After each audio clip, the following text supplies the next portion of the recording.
Então, a série que nós iniciamos agora em agosto é uma série que fala sobre os milagres de Jesus, e o primeiro milagre é a sogra de Pedro. Nós vamos estar falando sobre a sogra de Pedro em Marcos, capítulo de número 1, 29, diz assim: Assim que saíram da sinagoga, foram com Tiago e João à casa de Simão e André. A sogra de Simão estava de cama e com febre, e logo informaram Jesus a respeito dela. Então ele se aproximou dela, tomou pela mão e ajudou-a a levantar. A febre a deixou e ela começou a servi-lo. Ao anoitecer, depois do pôr do sol, trouxeram a Jesus todos os doentes endemoniados. Toda a cidade se reuniu, os doentes e os endemoniados, todos foram à porta dela, e toda a cidade se reuniu à porta daquela casa. E Jesus curou muitos doentes com vários tipos de enfermidades. E também expulsou muitos demônios, não permitia, porém, que falassem, porque sabiam quem ele era. Amém? Vamos orar. Pai, obrigado, Senhor, porque a tua graça, a tua misericórdia, Senhor, faz com que nós sejamos possível estar aqui. Os milagres, Pai, queremos falar durante esse mês, Pai, possam ser, Senhor, e trazer-nos, ó Pai, a certeza do que o Senhor pode fazer em nossas casas, Pai, em nossas famílias, Senhor, em nossa, Senhor, região aqui, Pai. Peço pela tua misericórdia, Pai, que a tua palavra seja alimento espiritual para nós nessa noite, Pai. E que nossos corações sejam corações preparados, Pai, mente preparada para aprender, Pai, e possamos, Senhor, como terra fértil, receber a semente que é a tua palavra e produzir 30, 60, 100 vezes mais, Pai. Pela tua misericórdia, usa a minha vida, Pai, e que toda palavra que é aprendida, Senhor, possamos pôr em prática, Pai. Não simplesmente se tornar, Senhor, palavra, mas praticidade em nossos dia a dia, para a glória do teu nome e do teu Filho Jesus. Jesus entra numa casa comum e transforma aquele lugar num encontro do reino. Quando Jesus entra em nossa casa, ele se aproxima da nossa fraqueza, nos levanta e nos devolve o propósito de servir. E tudo isso aponta para o maior milagre, que é a chegada das boas novas do reino de Deus. Porque todos nós desejamos ver Deus agir. Queremos de alguma maneira ou outra vermos o milagre acontecer em nossas vidas. Antes de seguirmos, vale parar num ponto. Para a mentalidade científica, para os médicos, para o cientista, um milagre é tratado como uma anomalia. Ou seja, um evento raro, ainda não explicado, que a ciência não explica, presume que um dia terá uma causa natural encontrada. Esse é o pensamento. O médico diz: alguma coisa aconteceu. Ele não fala milagre. Alguns falam, alguns não. Alguma coisa aconteceu. E o método científico é aquele que examina e olha o que observa, e por definição não tem uma ferramenta para lidar com coisas que são sobrenaturais. Para a fé bíblica, um milagre não é uma anomalia, esperando a explicação. É um ato direto e intencional de Deus entrando no tempo, no espaço comuns, para revelar quem Ele é e estabelecer o reino dele. Eu creio no milagres sobrenaturais. Eu creio no milagres sobrenaturais de Deus, não como uma linguagem simbólica, nem como uma coincidência estatística ou algo que só está escrito na Bíblia, mas como uma intervenção real de Deus no nosso mundo. Por isso oramos por milagres.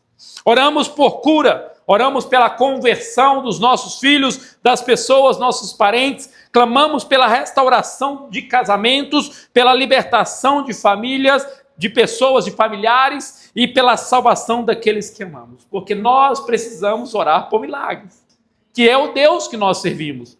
Quando pensamos em milagres, quase sempre imaginamos grandes cruzadas, conferência, templos lotados, ou ambientes preparados para um culto especial, alguém com um dom especial para realizar esse milagre. Mas o primeiro milagre que estudaremos nessa série nos surpreende.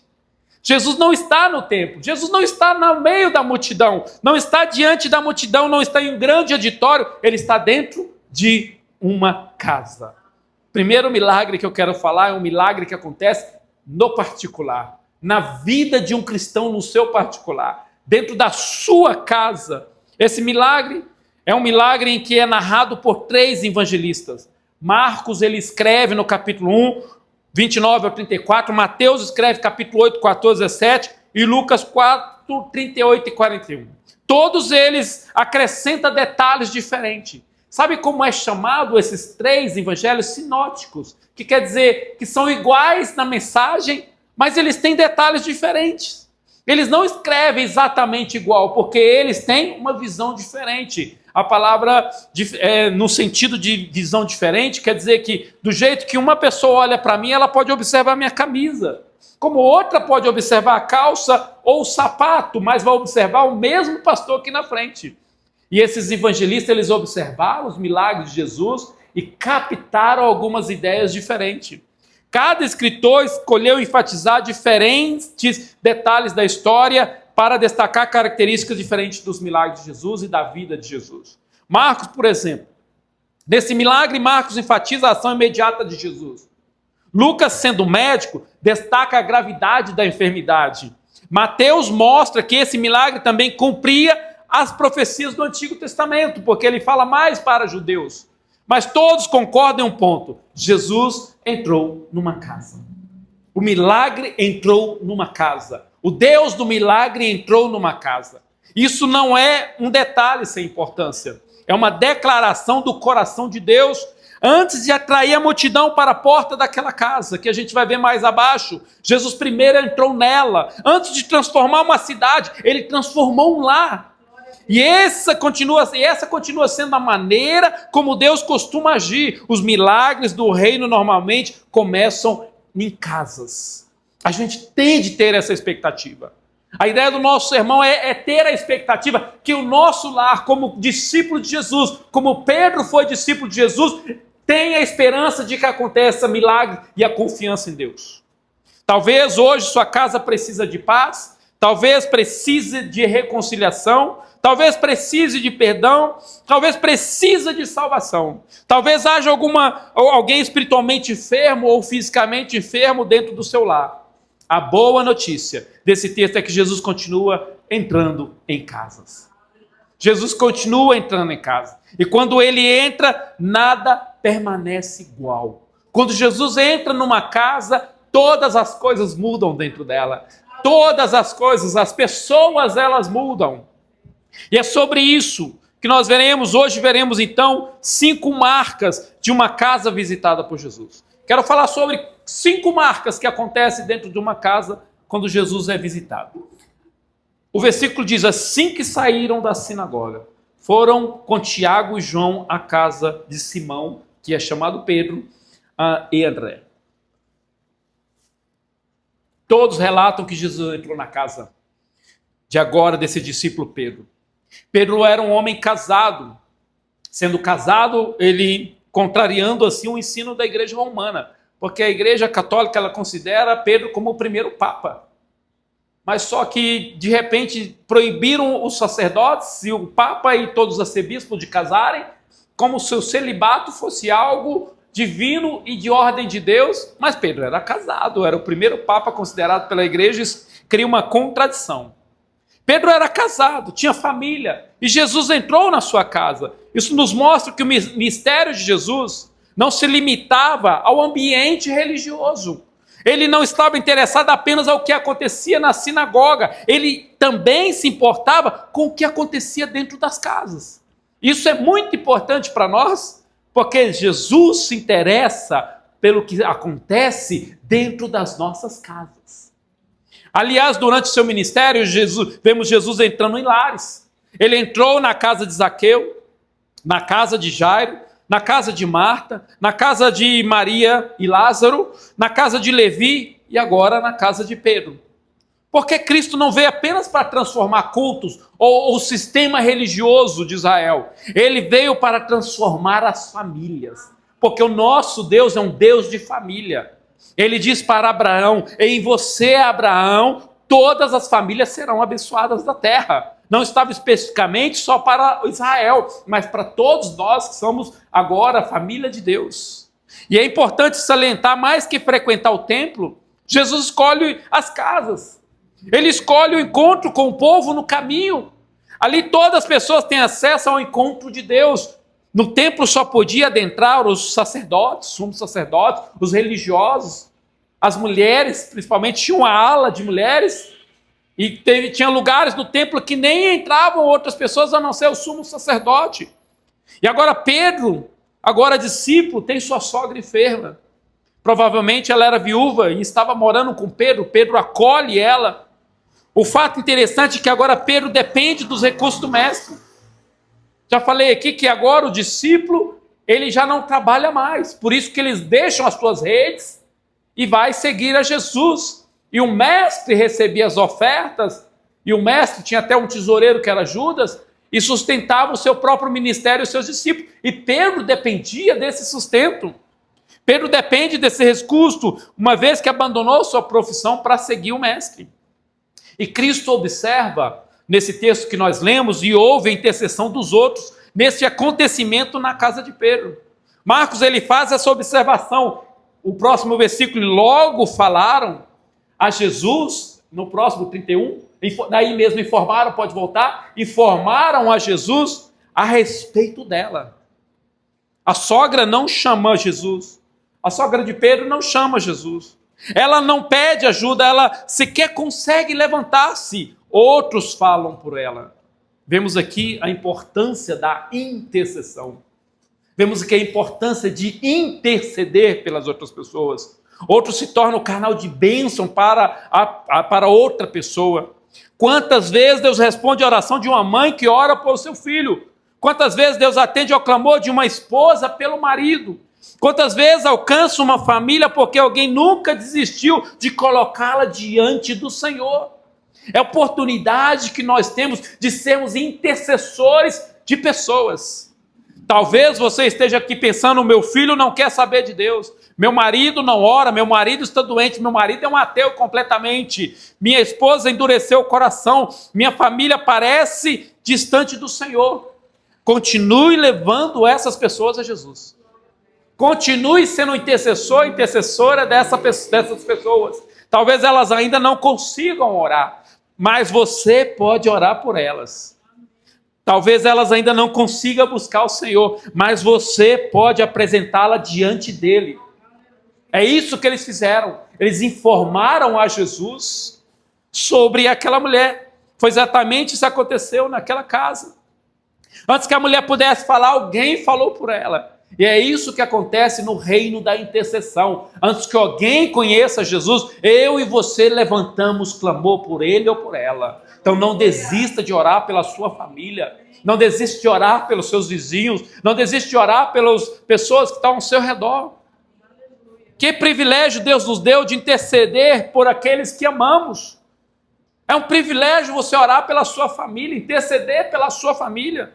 A oração de um pai, de uma mãe, de um avô, de um irmão, de uma irmã, pode ser o instrumento de Deus, o que Deus usará como instrumento para essas vidas, para uma vida.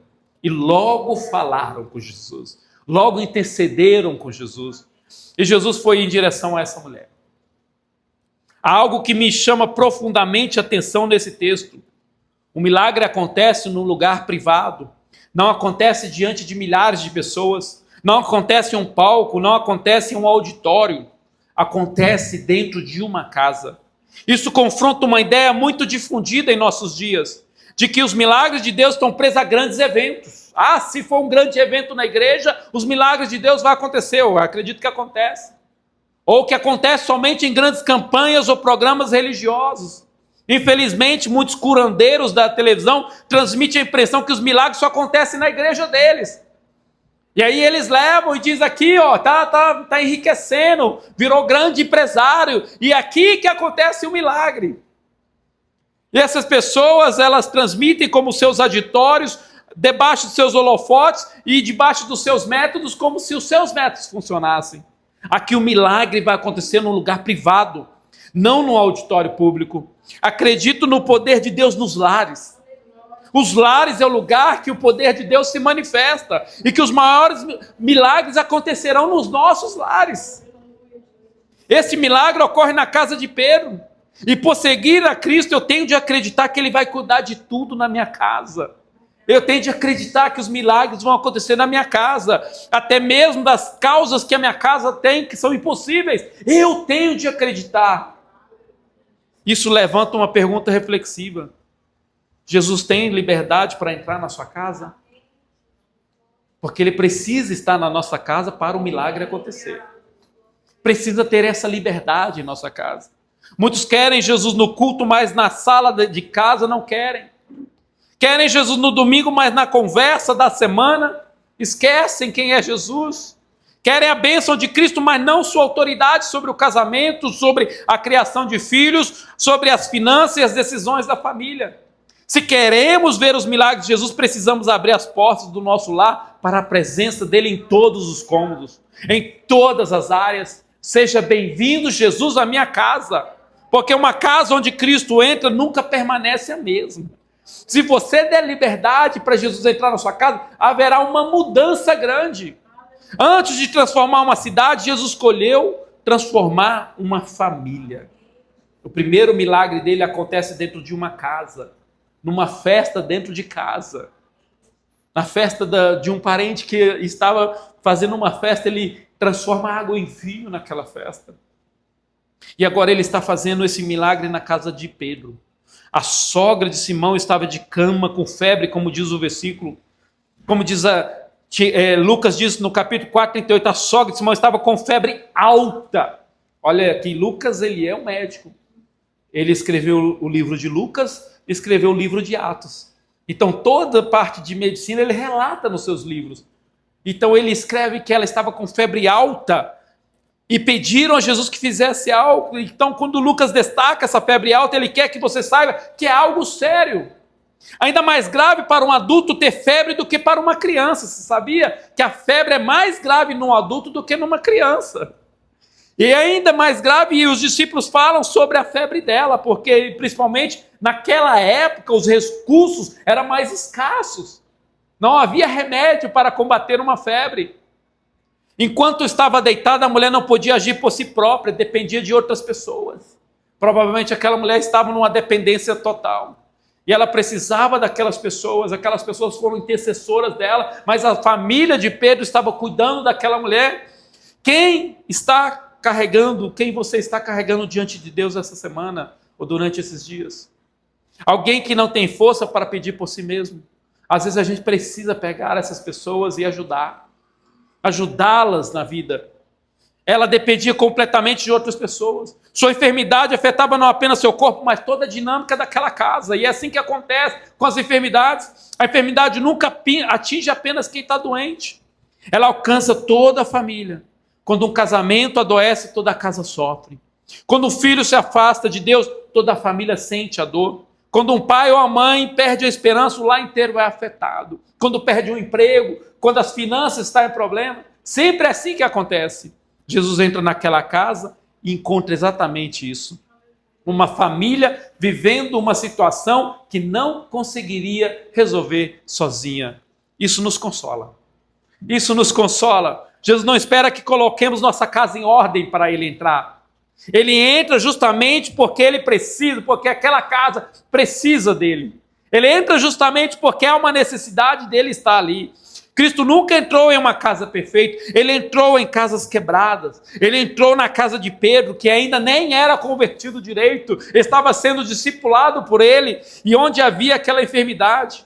Ele entrou na casa de Jairo, onde havia morte, a sua filha estava morta. Ele entrou na casa de Zaqueu, onde era um pecador, onde era um tesoureiro lá de taxar as pessoas, cobrarem excessivamente os impostos. Ele entrou na casa de Marta e Maria, quando havia luto.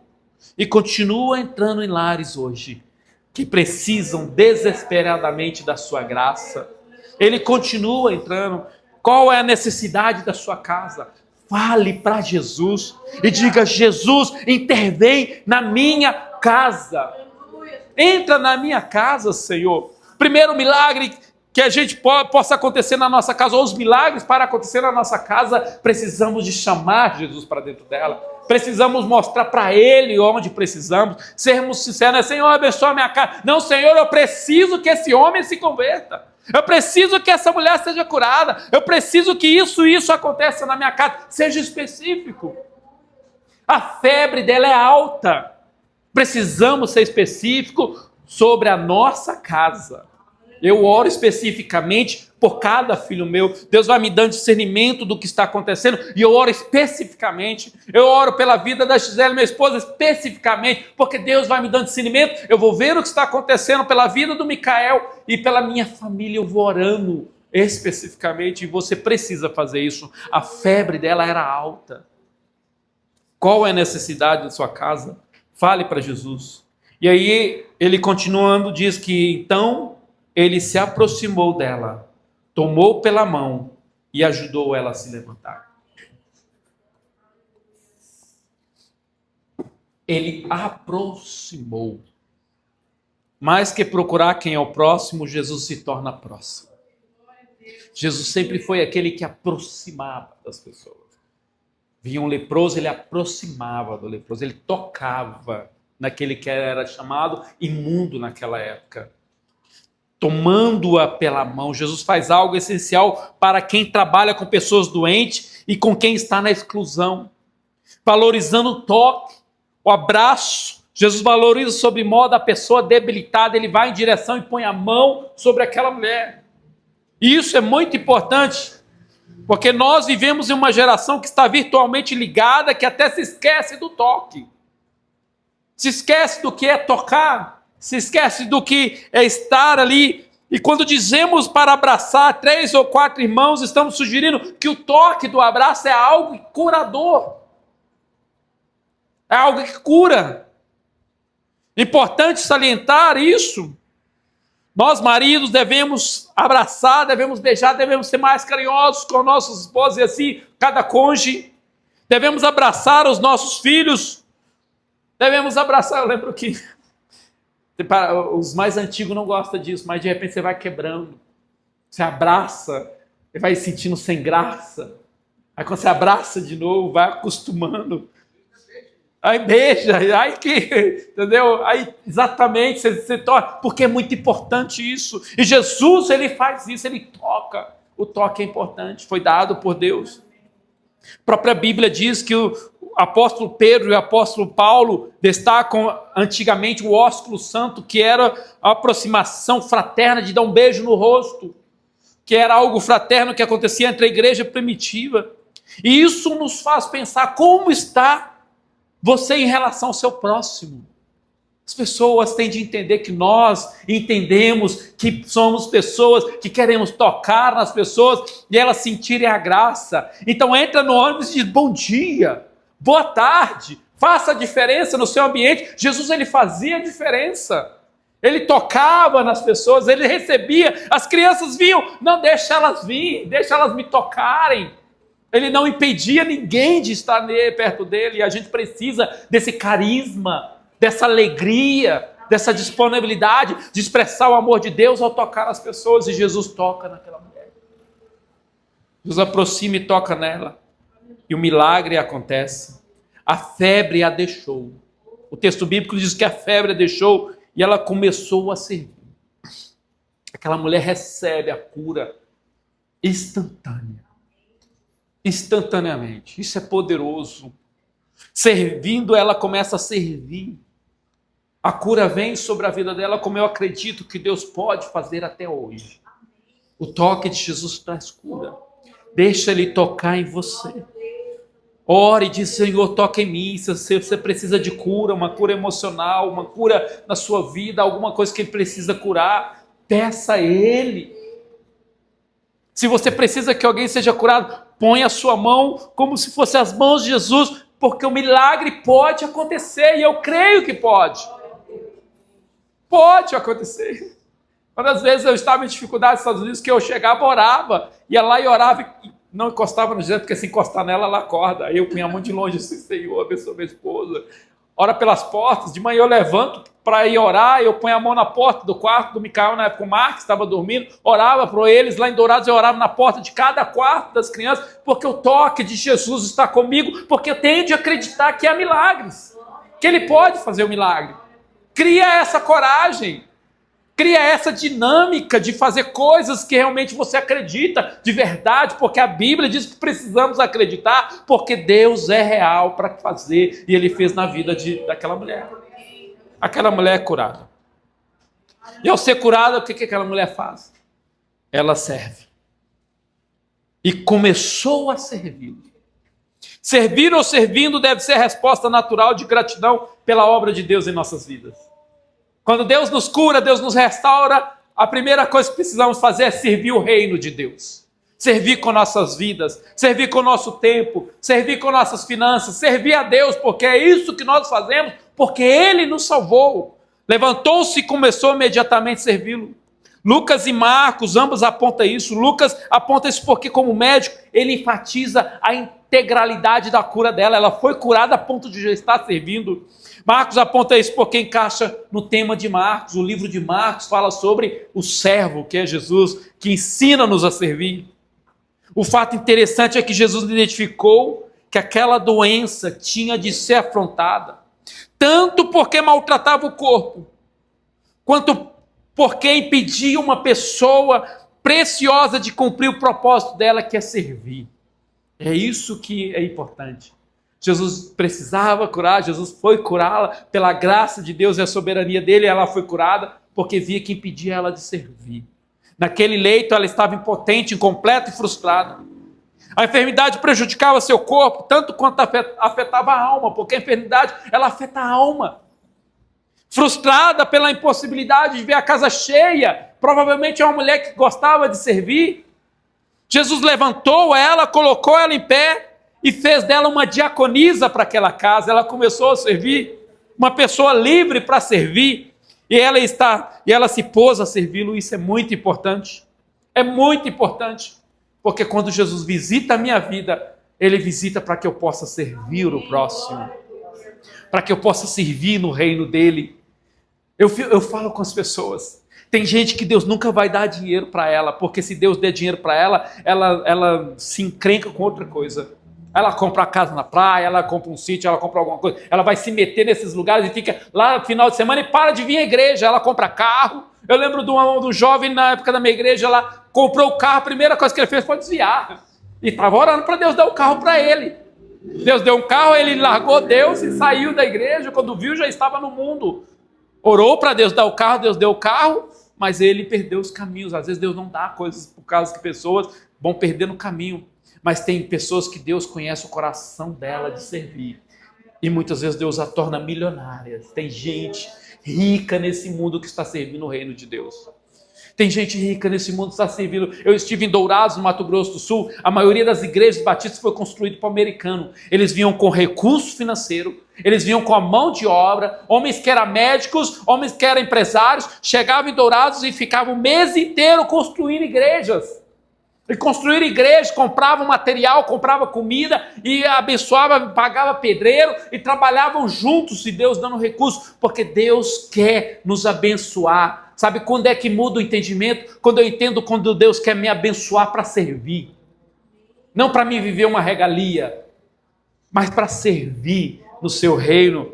E Deus quer fazer isso com cada um de nós, mas precisamos ter esse entendimento. Aí o que nos resta, senão também colocar-nos de pé e pelo Espírito Santo, como pessoas livres, servir a Deus. Servir Ele. O que nos resta senão servi-lo? Porque Ele nos capacita, Ele nos dá saúde, Ele está nos dando recursos para servir com o que nós temos, e assim Ele vai nos abençoando. Acontece algo muito importante depois da cura dela. Então nós temos um caminho. O sermão, ele mostra um caminho. O caminho é o quê? Que Jesus vai para aquela casa. O caminho, o milagre acontece naquela casa porque pessoas intercederam. E o segundo caminho acontece que aquela mulher, no próximo caminho, aquela mulher é curada e ela começa a servir. E o ponto 5 nosso aqui, depois daquele milagre, chama outros milagres. Milagre sempre chama outro milagre. Testemunho. Ao anoitecer, trouxeram a Jesus, o versículo diz, Marcos 1, 32 e 34. Olha o que diz o nosso texto.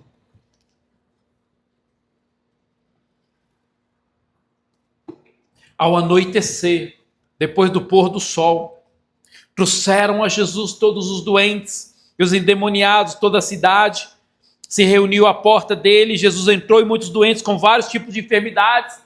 E também expulsou muitos demônios e curou a todos. Não permitia, porém, que falasse, porque sabiam quem ele era.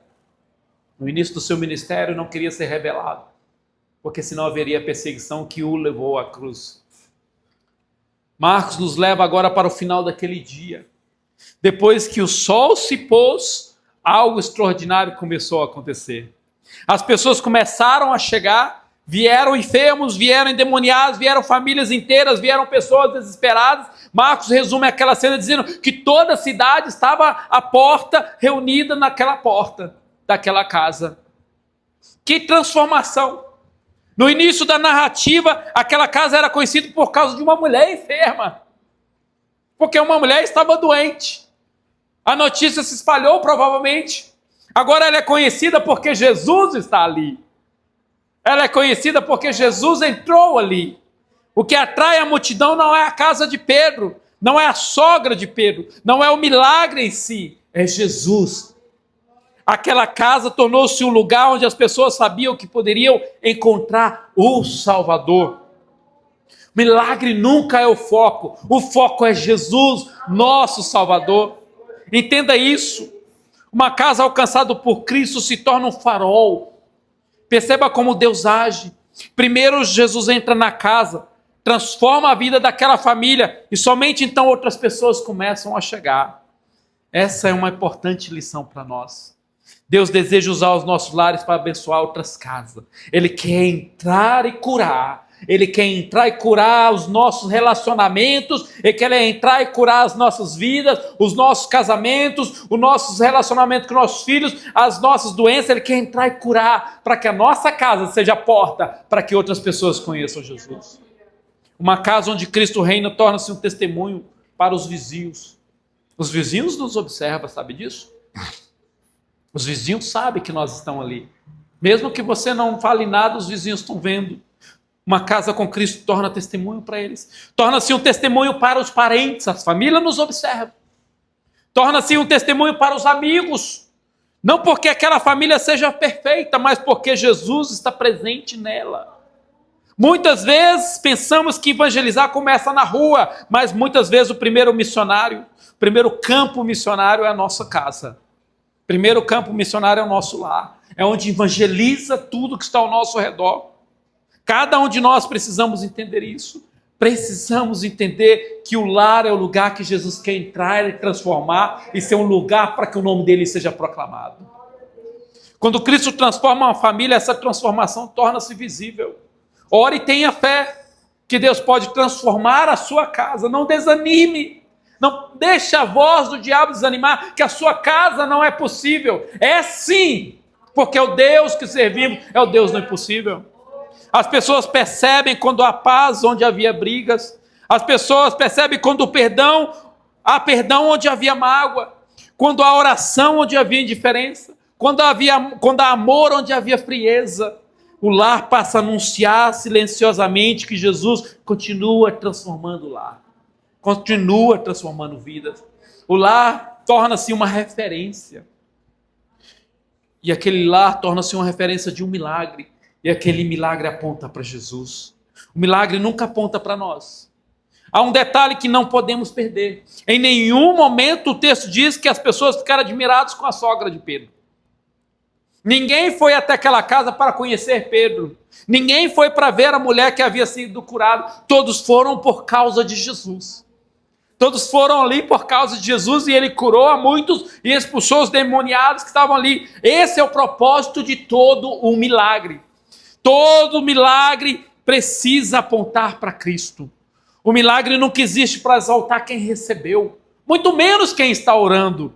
Pessoas oram e aí elas se tornam como se a glória fosse dela. Os milagres existem para glorificar aquele que o realizou, a Jesus Cristo.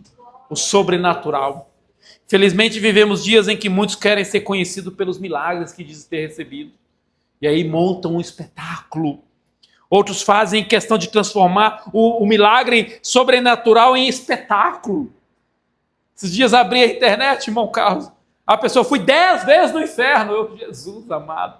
como se fosse um milagre no inferno. E a pessoa conta com aquela exuberância. O milagre, ele não aponta para mim, tem de apontar para Jesus. O Evangelho nos ensina outro caminho, uma vida realmente transformada, faz as pessoas olharem para Cristo. Quando Deus prospera a minha casa, é para Ele que eu tenho de mostrar. Eu tenho de apontar, olha, foi Deus na minha vida. Foi Jesus na minha vida. Como vimos, o cristianismo normal não vive para promover pessoas. Vive para Jesus, para que Ele seja exaltado. Deus seja glorificado. E esse sempre foi o objetivo dos milagres. De que Cristo fosse glorificado. Jesus continuou servindo aquelas pessoas. Um fato interessante é que Marcos ele trabalha de que Jesus continuou servindo. Marcos diz que Jesus curou muitos enfermos, expulsou os demônios. Depois de um dia inteiro, ele continuou servindo.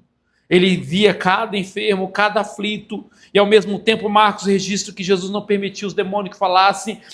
Ele não precisava do testemunho dos demônios, porque é ele que servia. Ele não precisava que os demônios falassem nada, e a sua palavra mostrava ali o seu serviço. Que tipo de influência a sua casa exerce hoje? Quando as pessoas olham para a sua família, ela enxerga apenas uma casa qualquer como a outra? Ou consegue perceber que Jesus está presente nela? Essa casa Jesus entrou e dessa casa começou a servir uma mulher e depois servir a outras pessoas. Seu lar aproxima as pessoas de Cristo, afasta. A casa de Pedro se tornou um lugar que Jesus recebe multidões. Seus filhos conseguem ver Jesus em você. Seus vizinhos percebem que existe algo diferente em sua família. Aquela casa se chamou, aquela casa foi um atrativo para que as pessoas fossem ali conhecer Jesus, ver Jesus. A gente precisa disso. Talvez Deus não queira apenas fazer um milagre em nossas casas. Talvez Ele queira fazer da sua casa um lugar onde pessoas encontram Jesus. Talvez a gente precise orar para que as coisas aconteçam na nossa casa e diz, eu quero mostrar Jesus, Senhor.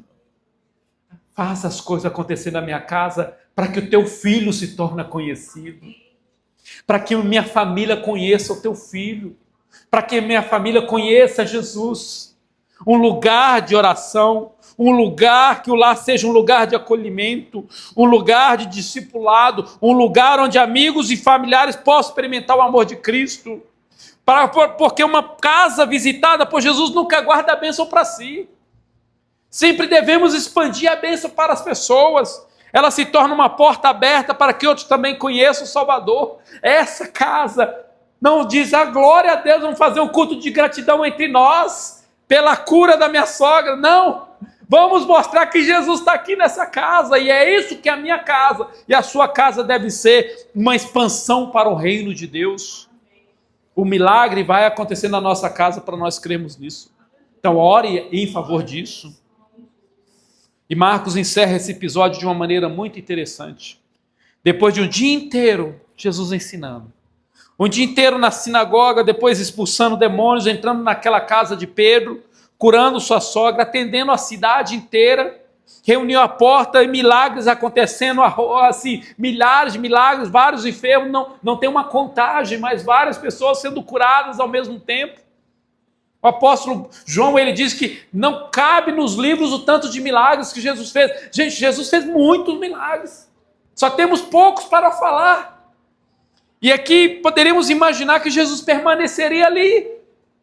Mas o texto diz no versículo 35 de Marcos, capítulo 1, 35. Para nós terminarmos 2 pontos que aconteceram após o milagre. De madrugada, quando ainda estava escuro, Jesus levantou-se, saiu da casa e foi a um lugar deserto e ali orava. Antes do próximo milagre, antes do milagre acontecer, a Bíblia diz que Jesus estava orando. Isso nos ensina que a oração antecede o milagre, mas também sucede o milagre. A oração não existe apenas para pedir, ela é a comunhão com Deus, nosso Pai, com Jesus, nosso Salvador. E Jesus separava tempo para estar sós com o Pai, quanto mais nós, que precisamos dessa comunhão. As pessoas vêm na igreja, abrem uma porta de emprego, somem da igreja depois da porta aberta. Jesus não. Ele orou pelos milagres. Milagre aconteceu e ele voltou a orar com o Pai. Aprenda isso. Continue com Deus. Porque não é por causa das coisas que Ele nos dá, é por causa da comunhão que nós podemos ter com Ele. Não é o que Ele pode fazer por nós, é por causa da comunhão que Ele pode nos dar. A comunhão de estar com Deus. Sim, Ele pode proporcionar muitas coisas se pedirmos, segundo a soberana vontade dEle, mas a partir daí continue com Ele. Em comunhão, é isso que faz a diferença. E em seguida, os discípulos encontram e dizem, onde está? Todos estão te procurando. Jesus respondeu, vamos para outro lugar, o versículo 38.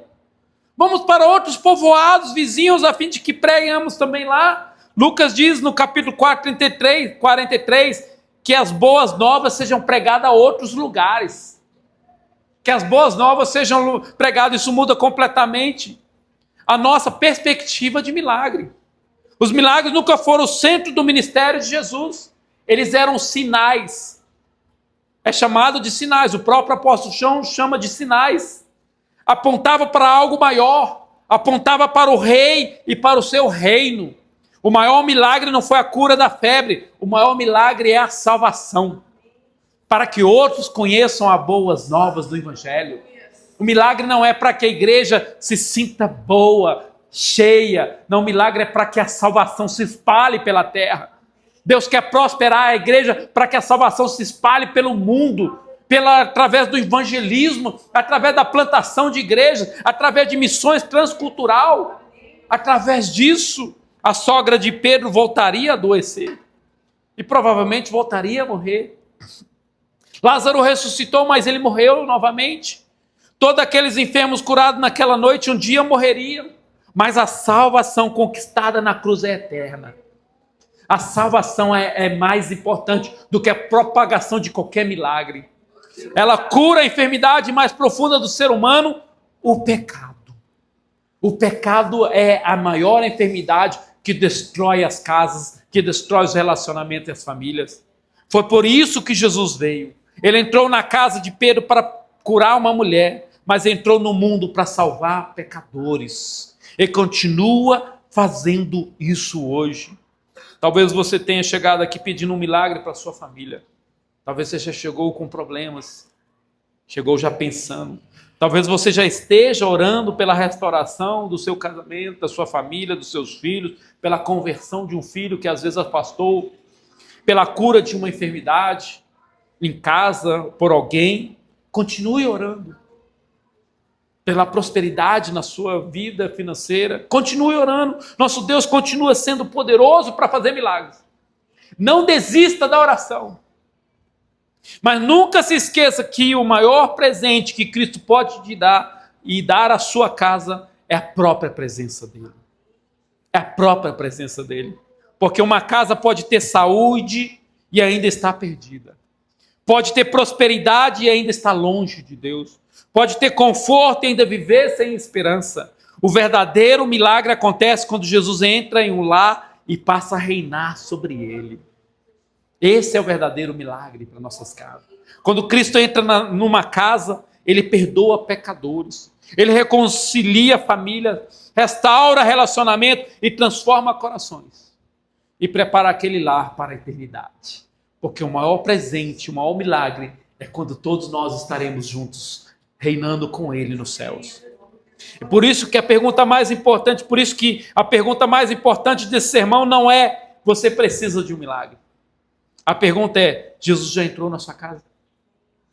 Onde Jesus entra, muda tudo. Porque onde Jesus entra, a graça entra. Onde a graça entra, vidas são transformadas. E onde vidas são transformadas, Deus é glorificado. Para essa semana, nós temos algumas aplicações. Nós vamos passar para os irmãos essa aplicação. E essa aplicação continua sendo para dentro da sua casa.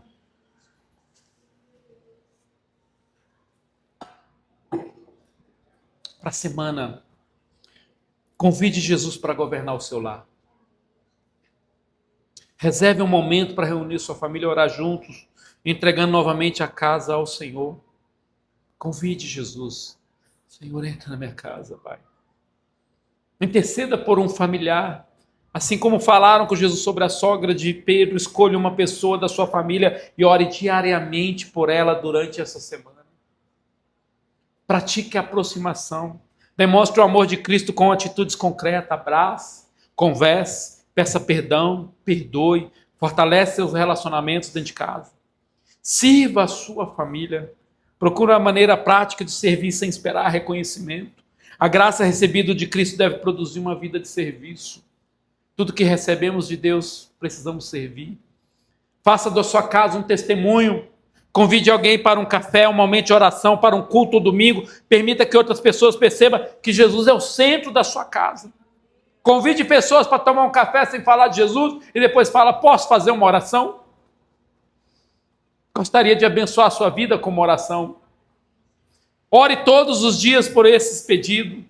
Esse é um pedido que eu e você precisamos orar todos os dias. Senhor, faz da minha casa um lugar onde a tua presença seja mais percebida que qualquer problema. Faça da minha casa um lugar onde a tua presença é percebida mais do que qualquer problema. Os maiores milagres de Jesus não começam em um palco, mas em toda casa que abre as portas para a presença dele. Abre as portas e Jesus vai fazer milagre na sua casa. O primeiro milagre que eu quero falar durante esse tempo é o milagre em que ele realiza na minha e na sua casa. Tenha expectativas de que Deus pode fazer muito mais do que você pensa e imagina. Tenha paciência, tenha perseverança na sua oração, não desista. Ore, Deus pode fazer, Ele pode fazer. Eu tenho testemunhos, conheço testemunhos, já ouvi testemunho, e Ele pode fazer muito mais do que você pensa e imagina para a glória do nome do Filho dele, Jesus Cristo. Amém? Glória a Deus. Obrigado, queridos. Vamos participar da ceia. Glória a Jesus. Vamos estar abrindo a palavra de Deus no livro de 1 Coríntios,